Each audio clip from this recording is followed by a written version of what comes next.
Welcome to another episode of Equity Mates. We're back for another week. My name is Bryce, and as always, I'm joined by my equity buddy, Ren. How's it going? I'm very good, Bryce. Great to be back for another week. Great to be back for another long-form interview. Yeah. We love taking the time and really unpacking topics with our guests, and so we're back with another 4-episode long interview. That's it, and we're covering small caps and emerging companies this week with an expert who hasn't joined us on the show before, so it is our absolute pleasure to welcome Nick Guidera. Nick, welcome. Thanks for having me, guys. Nick is the portfolio manager at Eley Griffiths Group, has over 12 years of financial market experience, and as I said, we've got him for a week and we're going to be unpacking the Small Companies Fund and the Emerging Companies Fund, the process that they go through. We've obviously got Watchlist Wednesday to look forward to, and then closing out the week talking about the process of uncovering the next afterpay. Yeah. Big episode there. No pressure, Nick, no pressure. Not bad. So before we get stuck into Eley Griffiths Group and what you're doing there, let's just kick it off by getting a sort of high-level vibe from you. How are you feeling about markets at the moment? I think markets are a really interesting juncture. I think we've been discussing internally about the market, people needing to sort of understand what they own is becoming more and more crucial. It's becoming very much a stock picker's market. There's been a lot of macro trends in the last 12 to 18 months where people have ridden sectors and themes rather than sort of looking at the individual fundamentals. And I think the reaction of some stocks recently, Tyro Payments would be one of them, on its recent update, probably suggests that the ownership of these stocks has changed somewhat, and people perhaps aren't across the fundamentals as much as they were. That being said, I think looking at the US, you've seen some really strong data come out of the payrolls numbers on Friday, which provides sort of buoyancy for the market. You've seen the Russell 2000 breakout after a 9-month consolidation pattern, which suggests is also pretty buoyant for markets, and you've seen relatively strong kind of discretionary leadership. So I think you've got strong economic data. You've got a taper cycle that's underway from the Fed, which hasn't seemed to rattle markets just yet. But I think you just need to be aware of the fundamentals of the stocks that you're owning, so that you can pick the right ones, because it's not just a case of everything moves in one direction anymore. So I think you need to be pretty specific. Yeah, I think that's a timely reminder, Nick, and I think that's a good framing for the week that we have here. Know what you own and really be in touch with the fundamentals of these businesses. So let's move to Eley Griffiths. There are 2 funds at Eley, a small companies fund and an emerging companies fund. Can you explain the difference between a small company and an emerging company? I certainly can, or how we define it anyway. So Eley Griffiths is a small and emerging companies manager, been in business for about 18 years. The Small Companies Fund was launched at our inception in 2003 and is now 18 years old. The Emerging Companies Fund was launched about 4.5 years ago. And the key difference between the 2 funds is one is a strategy that focuses predominantly on investing within the Small Ordinaries Index, which is anything outside the ASX 100 to the ASX 300, versus the Emerging Companies Fund typically focuses on companies outside the ASX 200. So the market caps between the 2 funds, the average market cap is fairly differentiated. So in the Small Companies Fund, the average market cap is close to 1.2 billion, versus in the Emerging Companies Fund, the market cap is closer to 500 million. How we define it is, if you look back in 2003, when the Small Ords was a lot smaller than what it is right now, a lot of the companies that are now within the Small Ordinaries are large established companies, like IDP Education, which has actually just graduated out of the Small Ordinaries. These are businesses that are sort of north of $3 or $4 billion net wealth in that game as well. Iris, these are big established businesses that have been around for a long time. While they are small businesses relative to BHPs and Rios and NABs and CBAs, they are perhaps more established than perhaps emerging companies, which are coming through their journey. They're perhaps recently listed. They are still in their earlier stage of growth. And that's how we define the two. So, how would you define your investing philosophy? And then following from that, are you able to start walking us through your investment framework? Like, how do you actually find the companies to go into these funds? Yep, happy to. I'd say we're a style agnostic manager, which means we can own both growth and value. We can own GARP style stocks, which are growth at reasonable price. We can own expensive stocks. We can own relatively cheap stocks. It comes down to our fundamental investment thesis. We run a process called Scope, which has been tried and tested for the past 18 years, which scores companies on a relative basis, looking at both their quantitative and their qualitative features. And that allows us to sort of define the best companies we think should be within our portfolios. How we find a stock, I think, for me, I'm a lawyer by trade. I fundamentally believe in research, and you get so much access to annual reports and data through the ASX website that you can spend time trawling through these company reports and learning about businesses and industries, which is often the case in this area of the market because there is no formal broker coverage.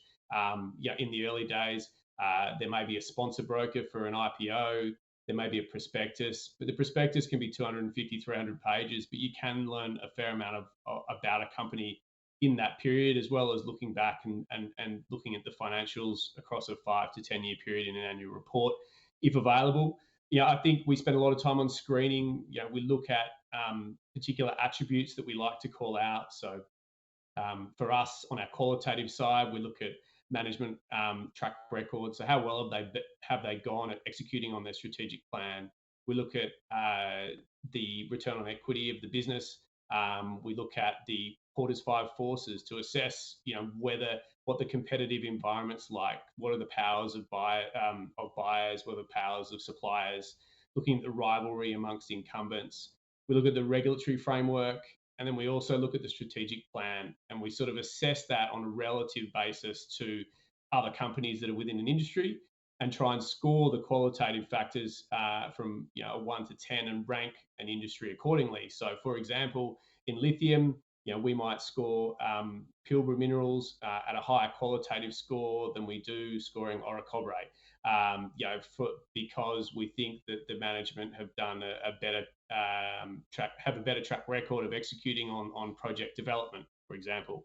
And then on the quantitative side, we look at time-weighted EPS growth profiles, where we try and ascertain what the growth rate is sustainable for this business over a 3-year period.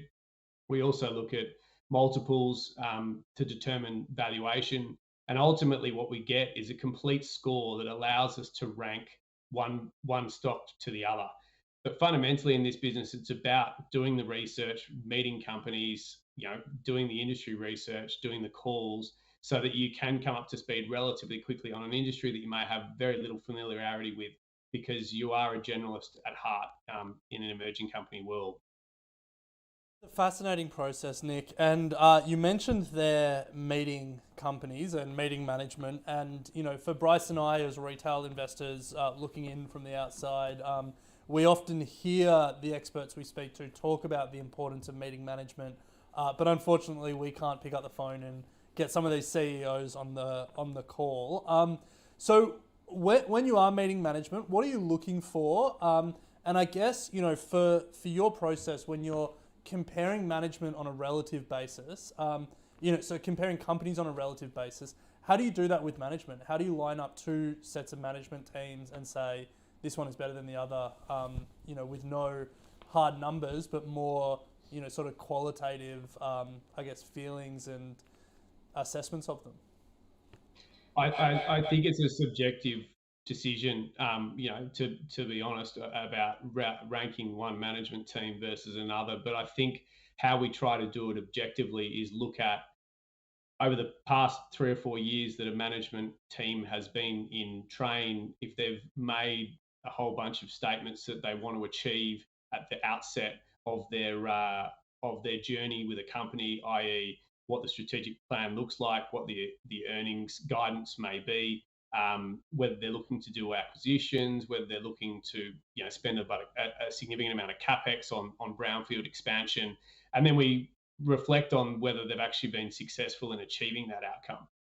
And I think there'll be some that do better than others. There'll be others that it's out of their control. But ultimately, the management teams that are consistent, that deliver on earnings year in, year out, typically under promise and over deliver, typically earn a higher rating within the market, and then investors are willing to pay more for it. Just back to your question on, we are fortunate we do get an opportunity to meet management as being institutional investors, but I think, there are a lot of platforms out there now, including your own, where companies can now sort of tell their story to retail investors. There are opportunities for investors to join earnings calls and through ASX releases. And I appreciate it's not as easy as picking up the phone, but I'd encourage your viewers to take the time to join some of those webinars, those presentations that companies are now doing more and more to try and engage with all types of investors. I think that is a good call out. And we have, there's a Swedish app, Quarter, Quartr, that actually aggregates all earnings calls so people can watch them or listen to them on demand. So I agree, they're a great resource, probably a massively underutilized resource by the retail investor community. So if people want to check out some earnings calls, Quarter, no E is a good one. So Nick, to close out, the money is obviously made when you sell your investments and get that cash in the bank. And when it comes to small caps, you can often get along for the ride and get caught up in it, and then understanding when to sell is often one of the tricky parts. So what is your sort of thoughts or your advice to the Equity Mates community when you think about playing at this end of the market, but then knowing when is the right time to sell emerging or small caps? My colleague Ben Griffiths always says, sell your winners slowly. And I think it's a really good bit of advice. And the reason being is that often an investment thesis can be realized sooner than perhaps the time frame that you thought it would be, i.e. you buy a stock today with a 3-year view as to how the strategy is going to play out. But all of a sudden, the market is pricing the outcome of that strategy 3 months into the journey. So unless there are fundamental changes to your investment thesis, I think that advice is really prudent, that you need to just sell your winners slowly. And there's plenty of examples of that within our own portfolio where, if we had our time again, we probably would have been a little bit more cautious. It's very hard to hold your nerves sometimes when a stock has gone up multiple times or been a multi-bagger from your first investment, particularly because it's then subject to more intense scrutiny. And as a result, there's more volatility in the stock because the valuation is arguably inflated. So I think you need to know your investment thesis. You need to be clear around why you invested to begin with. And as soon as you start to see cracks in that investment thesis, or what we like to call investment thesis creep, then I think it's important to sort of reevaluate why you're in there to begin with.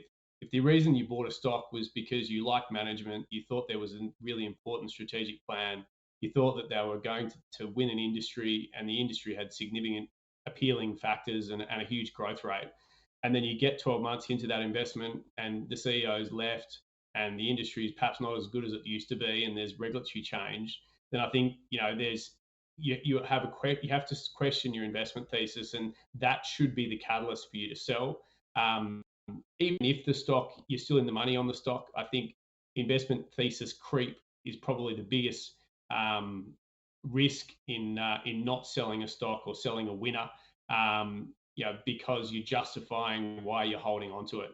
And often is the case, the highs of the stock may be behind you, and you're trying to refine your exit, which may not be the best strategy. Sometimes it's you've made your profits, cut, run, move on to the next one. And in this game, in emerging companies and small companies, there is a huge universe to talk to. I looked at it the other day. Since the financial year, this year, there's been the 1st of July, there's been over 90 IPOs. Now, a lot of them are very small, under $20 million, and probably not in our investment universe. But with 90 new companies coming onto the boards, in the last 4 months, we're spoiled for choice. So I think it's, if you believe in the company, your investment thesis is played out, bank the profit, move on to the next one. If it's still very much in train and you can see a strategic plan that's got months or years ahead to execute, then hold on and just take profits slowly.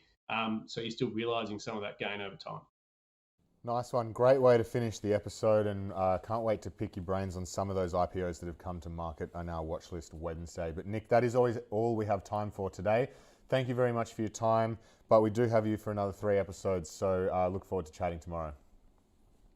Thanks very much. And that brings us to the end of today's Watchlist Wednesday. Today's episode. We have Watchlist Wednesday coming up, but Ren, tomorrow we've got Nick back to talk about the last 18 months. That's it. Join us same time, same place tomorrow and for the rest of the week as we continue this conversation with Nick.